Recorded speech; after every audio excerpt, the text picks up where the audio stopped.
بسم اللہ الرحمن الرحیم۔ السلام علیکم معزز سامعین، میرا نام ہے محمد افضل اور آپ دیکھ رہے ہیں اسلامی معلومات افضل کے ساتھ۔ آئیے چلتے ہیں ہم اپنی اگلی قسط کی طرف۔ ویڈیو شروع کرنے سے پہلے گزارش ہے چینل کو سبسکرائب ضرور کر دیں، شکریہ۔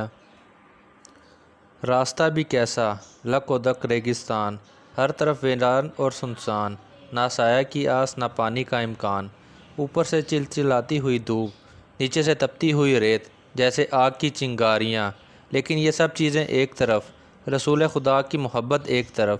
حضرت علی رضی اللہ تعالیٰ عنہ بے اختیار خطرات میں کود پڑے، راستے کی پریشانیاں جھیلتے رہے، دشوار گزار نشیب و فراز طے کرتے رہے اور رات دن آگے بڑھتے رہے۔ ان کو بس ایک ہی دھن تھی، ایک ہی آرزو تھی، ایک ہی تمنا تھی، پیارے بھائی کا قرب، مخلص دوستوں کی ملاقات، اور بس وہ چلتے رہے یہاں تک کہ تلوے لہو لہان ہو گئے، پیر بے جان ہو گئے اور چلنے کی طاقت نہ رہی، لیکن حوصلہ ابھی جوان تھا۔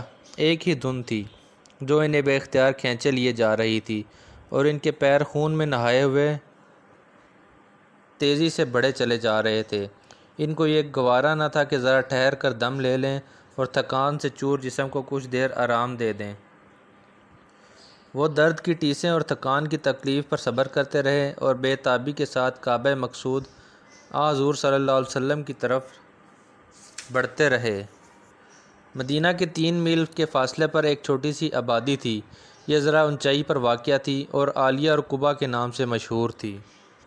یہاں مسلمانوں کے کئی اونچے گھرانے تھے۔ رسول خدا صلی اللہ علیہ وسلم ان کے مہمان ہوئے اور 14 دن وہیں ٹھہرے رہے۔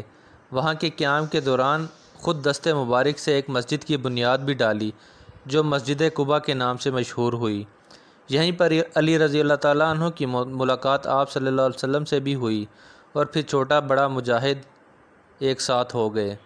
اب خوشی کا کیا ٹھکانہ تھا، ایک ہی ساتھ 3 خوشیاں اکٹھی تھیں، ملاقات کی خوشی، دشمنوں سے نجات کی خوشی اور پھر جانثار ساتھیوں میں پہنچنے کی خوشی۔ 14 دن گزر گئے تو آپ صلی اللہ علیہ وسلم نے ساتھیوں کے ساتھ شہر کا رخ کیا۔ مدینہ میں آپ صلی اللہ علیہ وسلم کی آمد کی خبر پہنچ چکی تھی۔ اب کیا تھا، ہر طرف عجیب و غریب منظر تھا۔ مسلمان، مشرک اور یہودی سب خوشی سے اچھل رہے تھے اور مسرت کے گیت گا رہے تھے۔ سارے ہی لوگ شوق و محبت سے بے تاب تھے۔ ہر طرف ایک گہما گہمی تھی، ہر طرف آپ صلی اللہ علیہ وسلم کی آمد تھی۔ سب پر انتظار کا عالم تھا۔ ننھے بچے تک خوشی سے ناچ رہے تھے اور گلیوں میں کہتے پھرتے تھے، پیارے نبی صلی اللہ علیہ وسلم آ رہے ہیں۔ لوگ ہر روز صبح تڑکے ہی شہر سے باہر نکل جاتے اور بے تابی کے ساتھ افق پر نظریں جما دیتے۔ اس طرح وہ پہروں آپ کا راستہ دیکھتے رہتے اور پھر مایوس ہو کر حسرت کے ساتھ لوٹ آتے۔ ایک دن وہ انتظار کر کے واپس جا چکے کہ ایک اونچے ٹیلے سے ایک آواز بلند ہوئی اور ساری فضا میں گونج اٹھی، لوگوں جس کا انتظار تھا وہ آ گیا۔ یہ ایک چھوٹا سا جملہ تھا جس پر سارا مدینہ بے تاب ہوا اور سب کے دل اچھلنے لگے۔ مردوں کے سینے خوشی سے امڈ آئے اور بچوں اور عورتوں کے چہرے پھول کی طرح کھل اٹھے۔ یہ آواز ایک یہودی کی آواز تھی جو مسلمانوں ہی کی طرح بے تابی سے محمد صلی اللہ علیہ وسلم کے انتظار میں تھا۔ اس نے اپنی آنکھوں سے دیکھا کہ ہر مسلمان محمد صلی اللہ علیہ وسلم کے انتظار میں خوشی سے بے قابو ہے۔ ہر ایک کے گھر عید کا سماں ہے، ہر سو ایک عجیب دھوم دھام اور چہل پہل ہے۔ کیوں؟ محمد صلی اللہ علیہ وسلم آ رہے ہیں۔ اس سے وہ بہت متاثر ہوا اور اب اس پر بھی ایک انتظار کا عالم تھا۔ آج اس نے دیکھا ایک چھوٹا سا قافلہ آ رہا ہے، فوراً سمجھ گیا یہ وہی ہر دل عزیز مہمان ہے اور خوشی سے پکار اٹھا، لوگوں جس کا انتظار تھا وہ آ گیا۔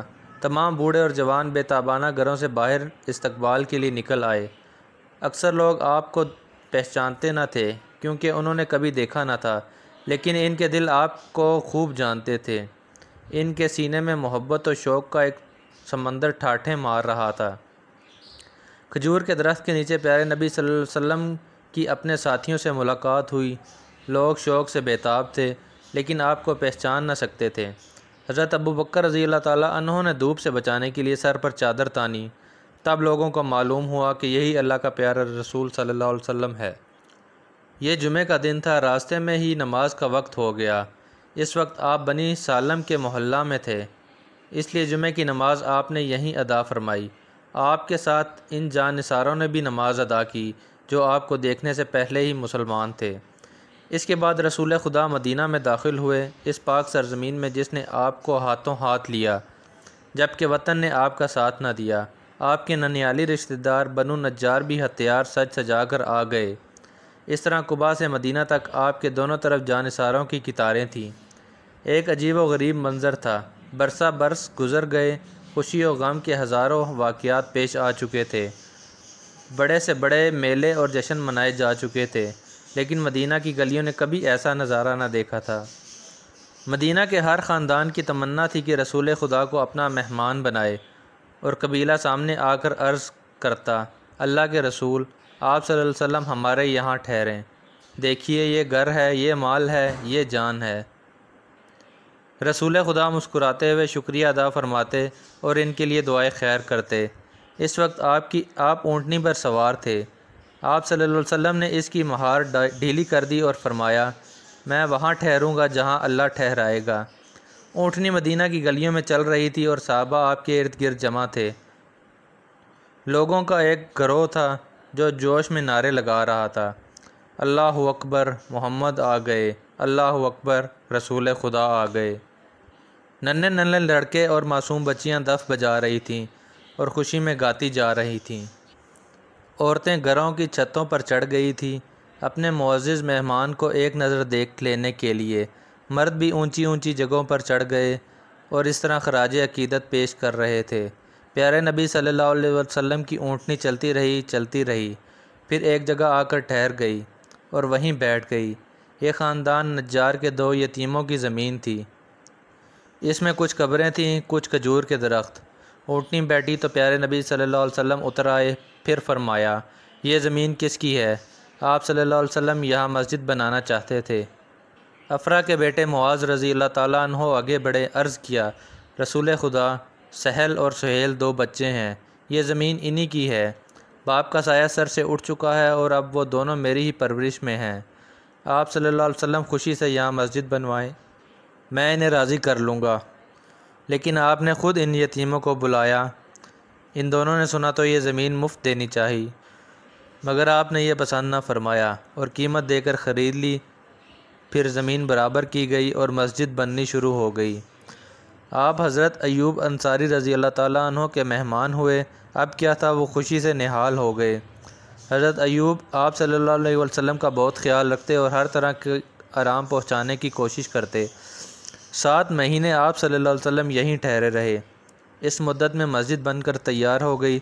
پھر مسجد کے قریب ہی امہات المومنین کے لیے کچھ کوٹھڑیاں بنائیں جن کو حجرہ کہتے ہیں۔ اس کے بعد آپ صلی اللہ علیہ وسلم یہیں چلے آئے۔ رسول خدا قبلہ نجار میں ٹھہرے تو قبیلے والوں کی خوشی کتنی تھی اس کا اندازہ کون کرے۔ نجار کی لڑکیاں خوشی سے اچھلتی تھیں اور بے خود ہو کر گیت گاتی تھیں۔ معزز سامعین، اس کے ساتھ ہی مجھے دیجیے اجازت۔ انشاءاللہ اگلی قسط کے ساتھ بہت جلد حاضر ہوتا ہوں۔ اللہ آپ کا حامی و ناصر ہو۔